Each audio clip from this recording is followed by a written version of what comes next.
Bonjour. J'aimerais d'abord remercier la Banque cantonale de m'avoir invité. C'est toujours intéressant de pouvoir partager quelques réflexions, d'autant plus que quand on prépare une présentation, très souvent on apprend quelque chose soi-même. Et puis je me réjouis plus particulièrement de la table ronde tout à l'heure parce que je pense que le débat va être intéressant pour ne pas dire chaud. Et puis concernant le titre de ma présentation, c'est moi qui dois, voilà, hop, tac. Où est la frontière? Vous allez comprendre progressivement durant l'exposé pourquoi j'ai proposé ce titre. L'exposé se compose de trois parties. D'abord, je vais vous parler un peu de croissance démographique. Ensuite, je vais vous parler un peu de pénurie de logement. Et puis après, pour terminer, et ça lancera le débat, quelle solution pour résoudre cette équation qui paraît insoluble et qui effectivement est difficilement soluble. Alors, où est la frontière? D'abord, pour commencer, Monsieur Lerche vous a montré beaucoup de cartes de la Suisse. Moi, je ne vais pas vous montrer de cartes, mais je vais me limiter au territoire genevois. Et vous verrez que s'il y a un certain nombre de similitudes entre Genève et la Suisse, il y a aussi un certain nombre de différences qui peuvent être importantes.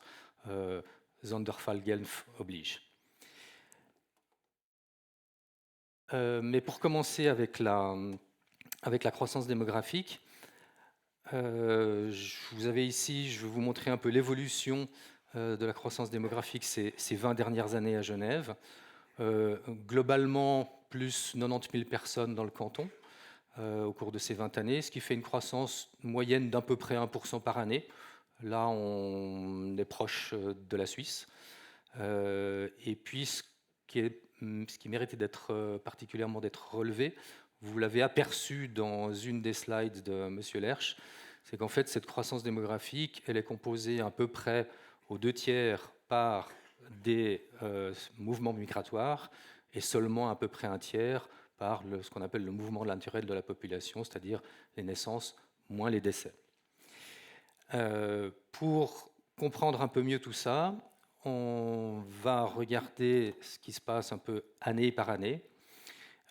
Et vous voyez, la première chose qui saute aux yeux, évidemment, c'est que cette croissance démographique, cette variation de la population résidente, peut varier très fortement d'une année à l'autre. Vous avez ici, par exemple, entre alors je dois voir quelque part, entre le plus bas ici en 2020, qui est à 2000 personnes supplémentaires, et le pic de 8000 en 2015, on a une échelle de 1 à 4, ce qui est énorme. Alors, certaines évolutions s'expliquent par des phénomènes divers sur lesquels je reviendrai, notamment, ça c'était pas voulu, notamment 2020, hein, vous aurez deviné ce que c'est. D'autres qui s'expliquent un peu moins, comme le pic de 2015, franchement pas très bien compris.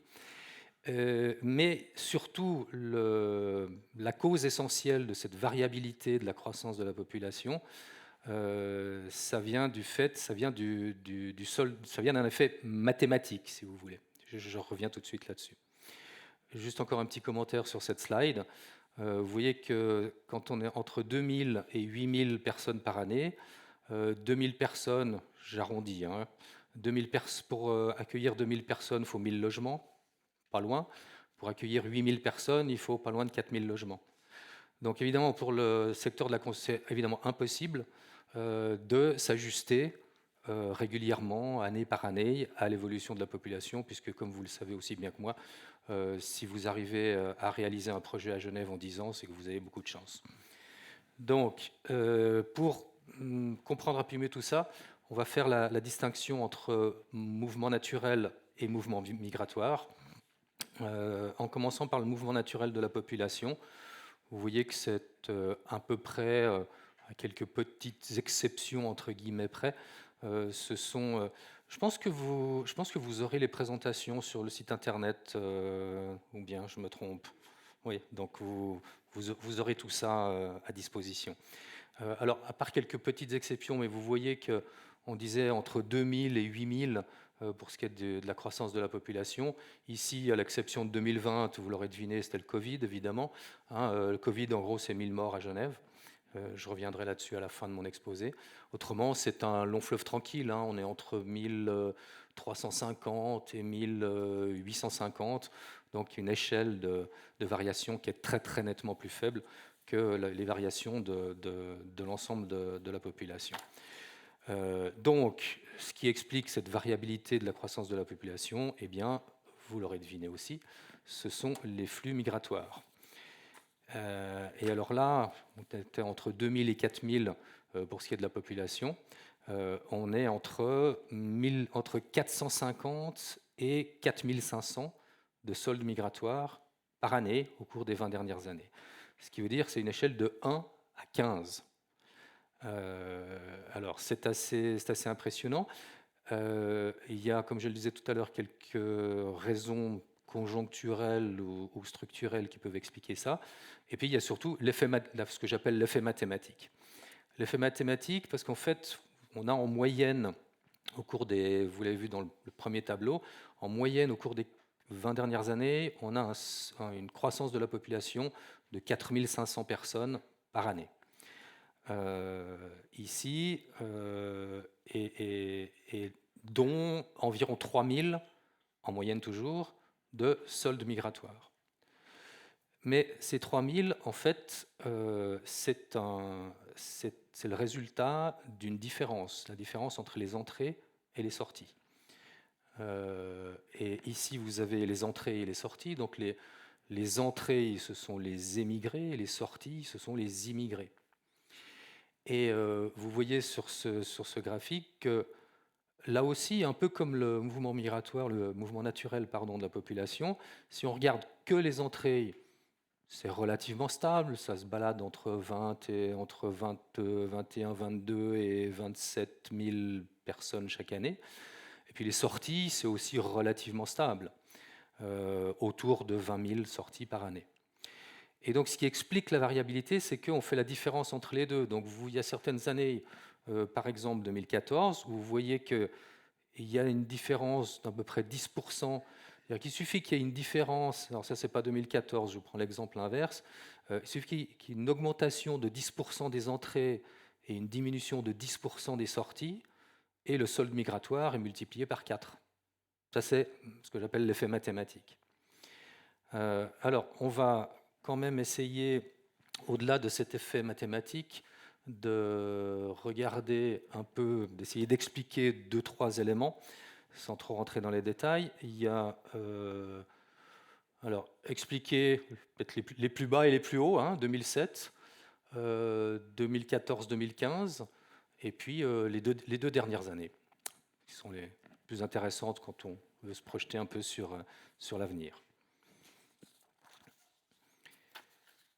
Alors, 2007 d'abord, et là on revient aux entrées et aux sorties.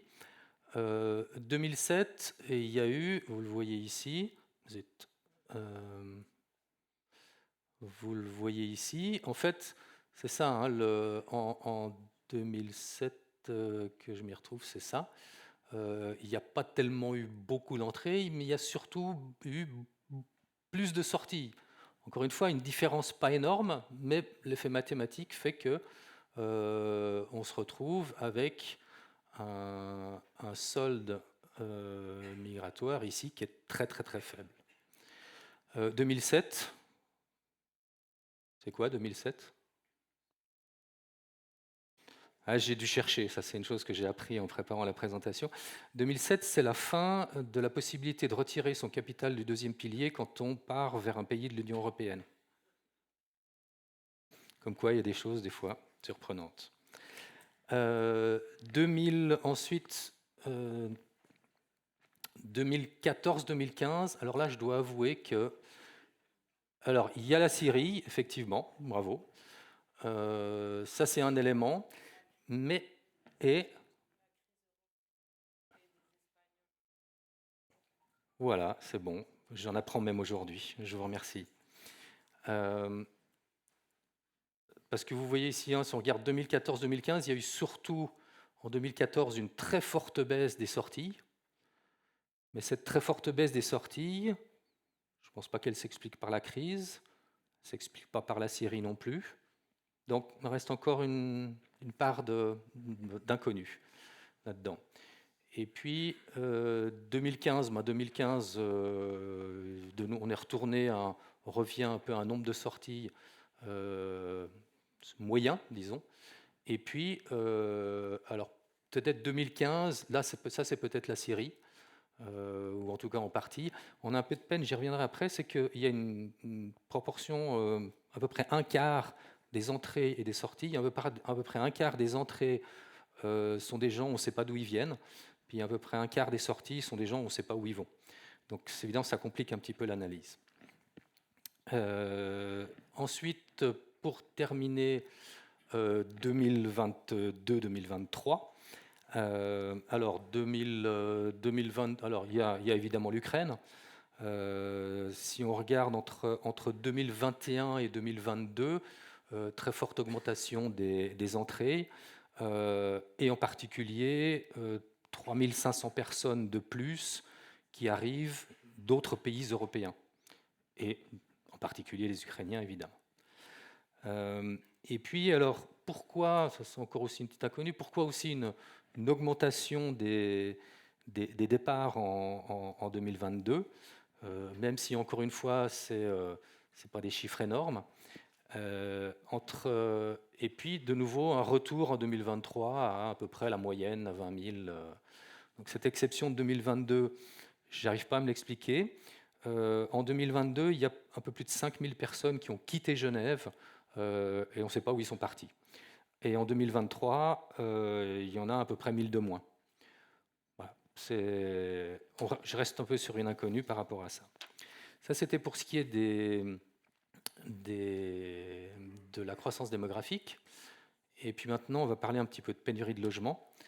Pénurie de logement, qu'est-ce que c'est? J'ai pas le temps de... Alors, pour tout le monde, la pénurie de logement, c'est quand je cherche un logement sur le marché et puis que j'en trouve pas ou que celui que je trouve est très cher. Ça, c'est le plus simple indice de la pénurie de logement. Ensuite, les statisticiens, ils ont d'autres moyens de montrer ça, notamment ce que vous connaissez tous, le taux de vacances.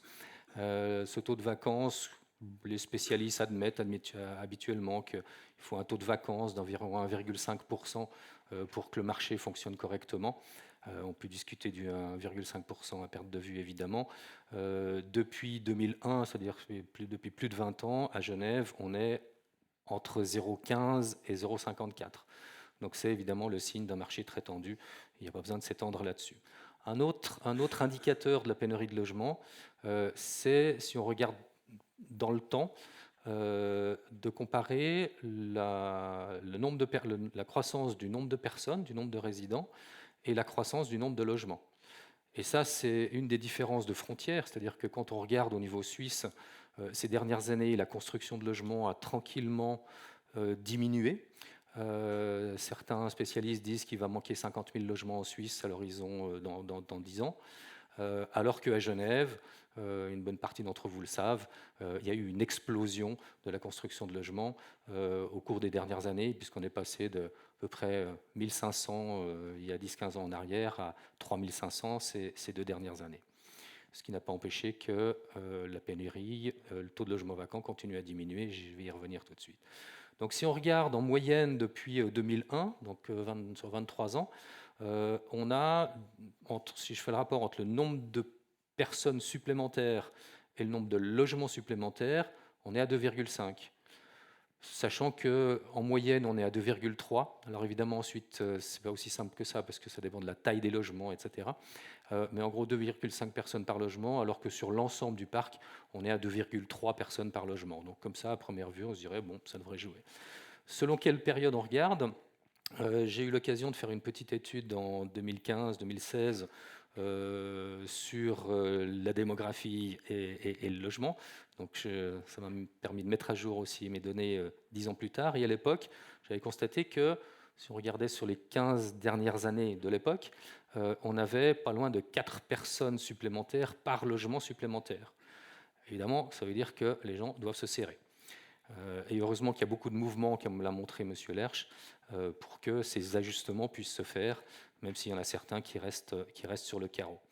Et puis, alors le curieux, et là aussi, ça méritera d'être peut-être discuté lors de la table ronde, c'est la dernière ligne ici, c'est que sur les 3 dernières années, on a seulement 1,4 personnes supplémentaires par logement supplémentaire.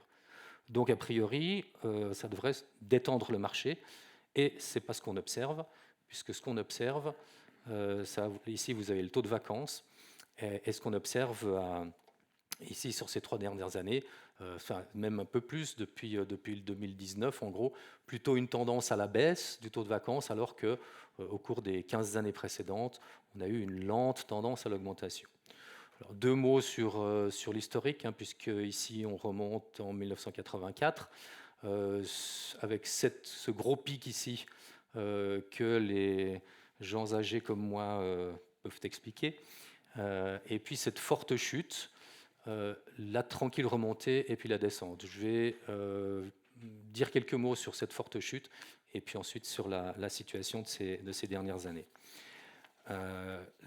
Et pour ça, il faut revenir au mouvement démographique en regardant un peu plus loin en arrière. Et là, donc, vous avez de nouveau le mouvement naturel, le mouvement migratoire. Le mouvement naturel, vous voyez qu'il y a un certain décrochement à partir de 2004. Plus de naissances, moins de décès, pour des raisons que je ne m'explique pas. Mais de nouveau, ce n'est pas énorme, hein, c'est quelques centaines de naissances en plus et quelques centaines de décès en moins. Ça mériterait d'être creusé un peu, peut-être pour une prochaine conférence. Mais ça, c'est 2004. À partir de 2004, alors qu'on a vu que le taux de vacances, c'est à partir de 2000 qu'il chute. Donc il faut aller voir un peu plus loin, et les mouvements migratoires. Alors là, on a un bout d'explication, c'est ça. Bout d'explication qui est quand même une explication partielle, parce que vous voyez que ça commence en 99. Alors la première chose qui nous vient à l'esprit, c'est la libre circulation des personnes. Mais la libre circulation des personnes, c'était surtout, vous l'avez vu sur un slide de M. Heller, je crois que là, vraiment, quand ça s'est été mis en œuvre et que ça a fonctionné, c'est plutôt 2021. Donc voilà, c'est une partie de l'explication, c'est la libre circulation des personnes. Et puis,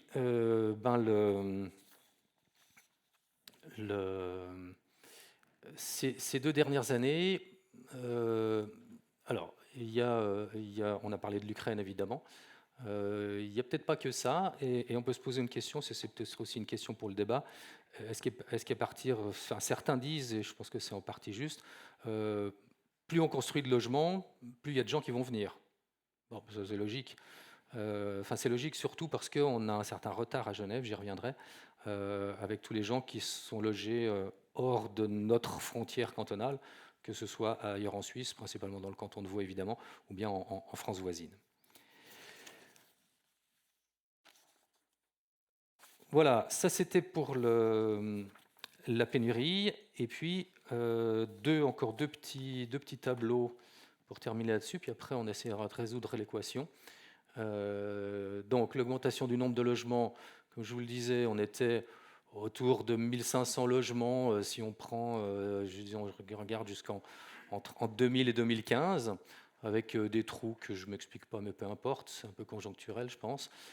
Et puis, depuis 2012, 2013, une sensible augmentation et une explosion ces 3 dernières années, puisqu'on est en gros à 3500 logements par an depuis 3 ans, ce qui est d'ailleurs en dessus de l'objectif du plan directeur cantonal 2030, l'actuel, hein, pas le nouveau. Le nouveau, je vais en reparler tout à l'heure, puisque l'objectif, c'était de construire 50 logements en 20 ans, c'est-à-dire 2500 logements par année.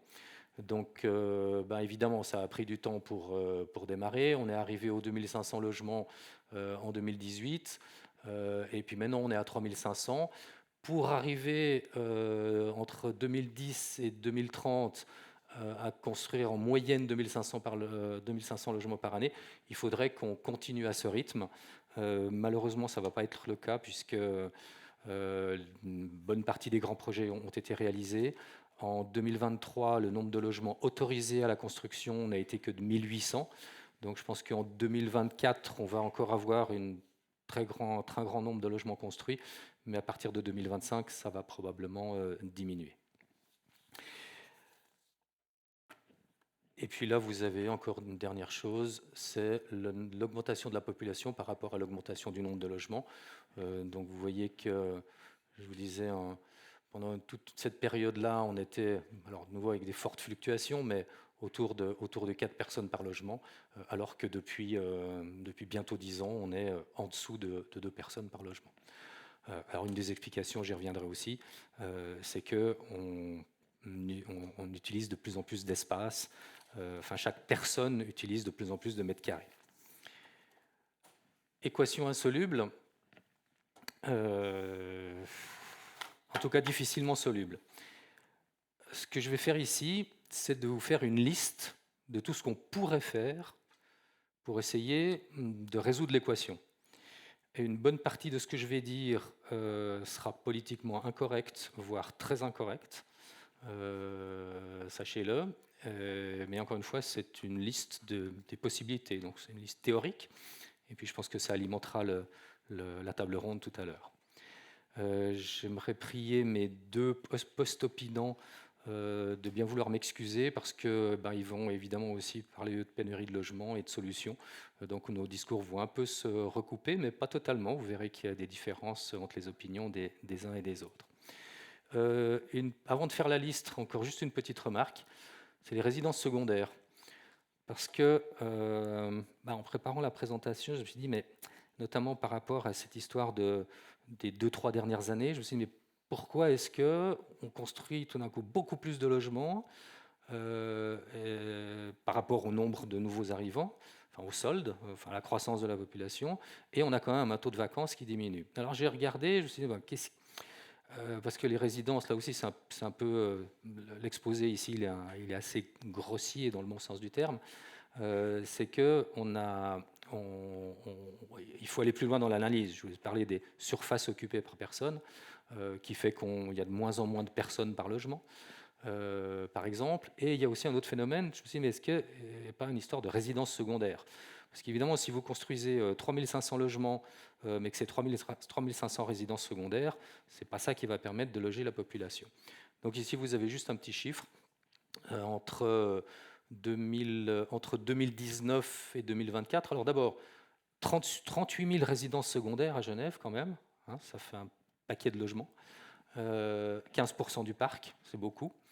Et puis ça a sensiblement, alors ça n'explique pas tout, mais c'est un morceau d'explication, ça a sensiblement augmenté au cours des 5 dernières années, puisqu'il y a un peu plus de 2000 logements parmi ceux qu'on a construits qui n'ont pas servi à accueillir des nouveaux résidents, mais qui servent de résidences secondaires. Alors, les solutions, c'est assez simple, en théorie, en pratique beaucoup moins. Réduire la croissance démographique, augmenter le nombre de logements en résidence principale évidemment, consommer moins de surface. En résumé. Si on regarde ça un peu plus en détail, c'est là que ça va commencer à devenir politiquement incorrect. Le mouvement naturel, qu'est-ce qu'on peut faire? Naissance, moins décès. Alors on peut essayer de réduire les naissances, éliminer toute politique familiale, plus de subventions pour les crèches, plus de rabais fiscaux pour les parents, etc. etc. Ou alors, politiquement encore plus incorrect, le système chinois, c'est maximum un enfant par ménage. Voilà. Augmenter le nombre de décès, là je vais passer encore plus vite parce que là c'est encore beaucoup plus incorrect. On a vu que le Covid c'est 1000 morts. Il faudrait 2-3 Covid par année, ou alors des gens un peu plus efficaces que les Chinois pour produire des virus. Bon, plus sérieusement, les mouvements migratoires, c'est freiner les entrées ou augmenter les sorties. Freiner les entrées, c'est pas facile parce que d'abord, il y a une bonne partie des gens qui rentrent qui sont des Suisses ou des ressortissants de l'Union européenne, c'est une grande majorité. Et ceux-là, on ne peut pas faire grand-chose. Par exemple, en 2023, sur les 20 et quelques mille entrées, il n'y en a que 6 000 qui ne viennent pas de Suisse, de l'Union européenne ou de l'AELE. Donc voilà, le stock possible de limitation des entrées n'est pas phénoménal. Et puis est-ce que ensuite c'est la discussion politique. Et puis de nouveau là, et puis il y a 6000 autres étrangers, on ne sait pas d'où ils viennent en fait. C'est un mystère. Donc, on pourrait limiter le nombre de permis de résidence pour les non, ceux qui n'ont pas la libre circulation. Enfin, il y a différentes choses qu'on peut faire. C'est difficile par rapport aux gens qui viennent de la Suisse, encore que ça dépend plus d'une histoire de nationalité que de provenance. Enfin bon, il y a des choses à faire, c'est nouveau une question politique. Accélérer les sorties. Bon, accélérer les sorties, on peut évidemment difficilement prendre les gens par la main pour les ramener à la frontière. On peut inciter des gens à partir. Il y a dans certains pays, à certaines époques, on a donné des primes au départ. C'est une possibilité, dans des circonstances différentes évidemment. Voilà, mais c'est une possibilité théorique. Mais finalement, on voit que sur les mouvements démographiques, c'est compliqué. Donc, deuxième solution, augmenter le nombre de résidences principales. Construire plus. Alors, on construit déjà beaucoup aujourd'hui, mais comme on l'a vu, ça risque de fortement de diminuer. Seulement les 1800 logements autorisés à la construction en 2023. Les grands projets, il y en a une bonne partie qui sont déjà réalisés. Et puis maintenant, le Grand Conseil, en tout cas l'administration, a commencé à élaborer le prochain plan directeur cantonal. Et j'aimerais pas être à la place de ceux qui y travaillent, parce que là, c'est une équation assez difficilement soluble. La zone agricole, c'est fini.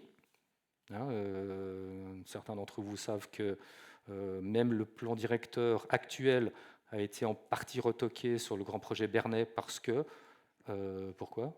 Surface d'assolement. Donc ça, c'est les surfaces d'assolement, hein, c'est ce que le canton doit garder comme surface agricole pour que la population puisse manger en cas de fermeture des frontières.